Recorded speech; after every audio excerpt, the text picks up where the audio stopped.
from the time Elizabeth was little, one of the things I would do every summer was to do some kind of homeschool mom professional development each summer.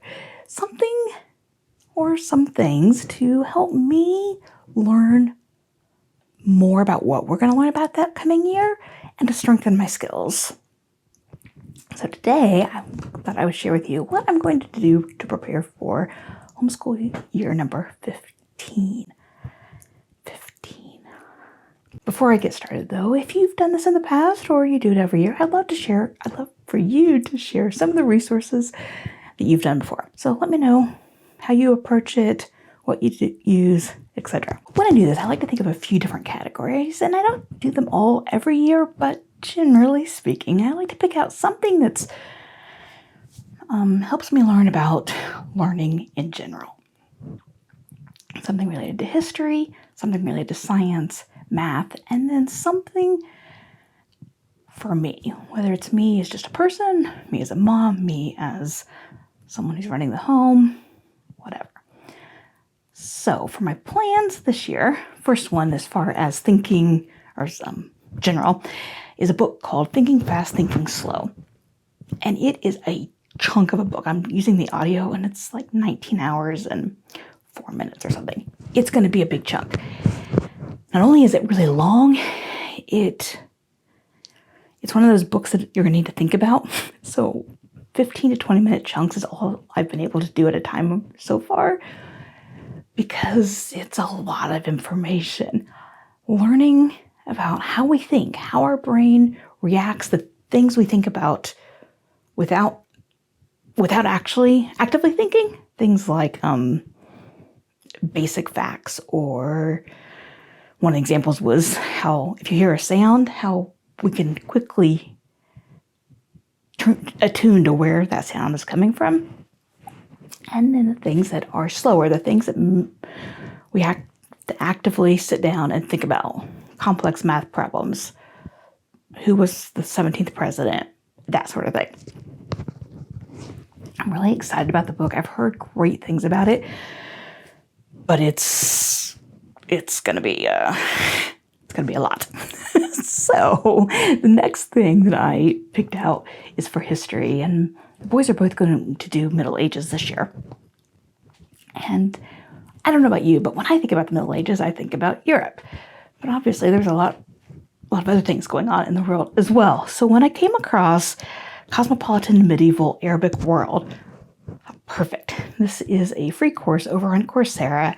If you've never used Coursera, it's similar to edX. It's a college level program. This one's out of a university in Netherlands. And I'm excited to learn something about somewhere else. I love using Coursera. I've used them for many years of professional development. Am I going to watch the entire thing? Am I going to take notes? No. Am I going to do any suggested coursework that they might suggest? No. But that's okay, because I'm still strengthening my knowledge and getting myself focused on what's coming.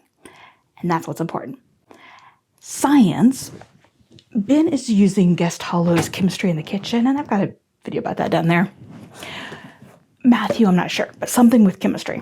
So, to go along with Chemistry in the Kitchen specifically, there is a Wondrium course called Cooking Better with Science. Wondrium is what used to be called the Great Courses. Will I watch all? I think there's 12 videos. Will I watch them all the way through? Again, it's not about completion, right? We talk about that with our kids.